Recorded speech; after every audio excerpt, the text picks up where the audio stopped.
Hello, I'm Laura, and it is Saturday, April 26th, 2025. And I have company today, though you may not be able to see her in the camera view. She accompanies me quite often when I am meditating or doing these prayer videos, and I just simply enjoy it. You know, St. Francis of Assisi loved animals, and I imagine Pope Francis did as well. I have this bowl that I have used for animal blessings and child baptisms, or adult baptisms for that matter. And it is a very special bowl. I bought it in Assisi while on a silent retreat there. And also on that silent retreat, I had the opportunity to visit the Basilica of St. Francis and spend time in the lower basilica where Francis and the Franciscan brothers are buried. And when I did, I don't normally go to a tomb to meditate, but I went to this one. And when I closed my eyes in meditation, such tremendous compassion filled my heart that it brought tears to my eyes. You see, my mother had died a few months before my visit to Assisi, and I was in that grieving process. And I wondered, part of that grief was wondering why such a beautiful woman had to go through such a tremendous and long illness as Parkinson's and Alzheimer's. And what came to me while I was there is that she was okay. You see, compassion is stronger than anything, and this is what Francis of Assisi represented on earth.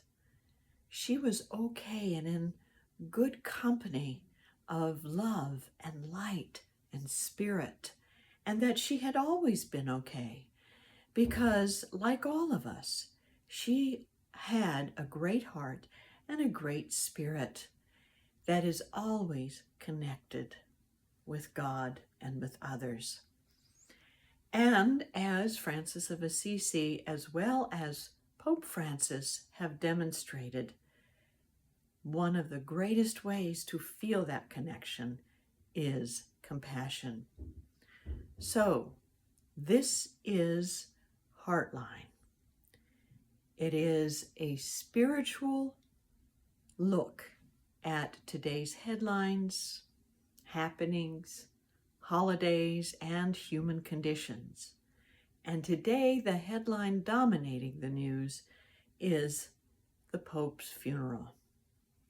So as we say farewell to the living being of Pope Francis, we are remembering the quality of compassion that he represented and that lives in all of us. And a wonderful way we are going to do that right now is through prayer. So I'll get my little prayer statement that I wrote up earlier, and we will pause for a moment in silence, holding love and compassion in our hearts and remembering those we love who have moved on, have given us the qualities that make us who we are, and we can have compassion for them and feel compassion from them, for they now are immersed in the light and love of Spirit. So let's take a deep breath and close our eyes and hold this prayerful thought. I open my heart and let compassion lead the way, connecting me with my family, my friends, my community, and my world. I open my heart and let compassion lead the way, connecting me with my family, my friends, my community, and my world.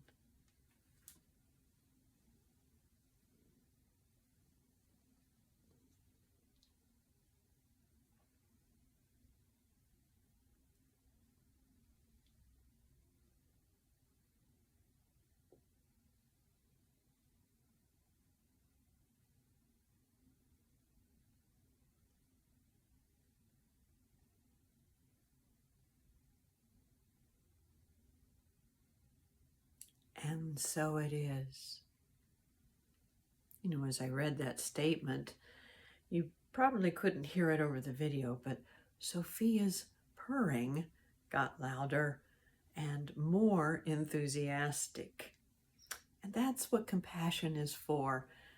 Compassion, yes, is for recognizing that those we love have always dwelt in the love of God, but it's also for the living, because it connects us with others when we deepen our understanding of them, of where they are coming from, our family, our friends, people in our community, and people in our world. We can keep the spirit of Francis alive, be it the saint or the Pope, by sharing our compassion with the world and make today's headlines heartlines for all. Thank you for being with me today to do this. Have a wonderful day.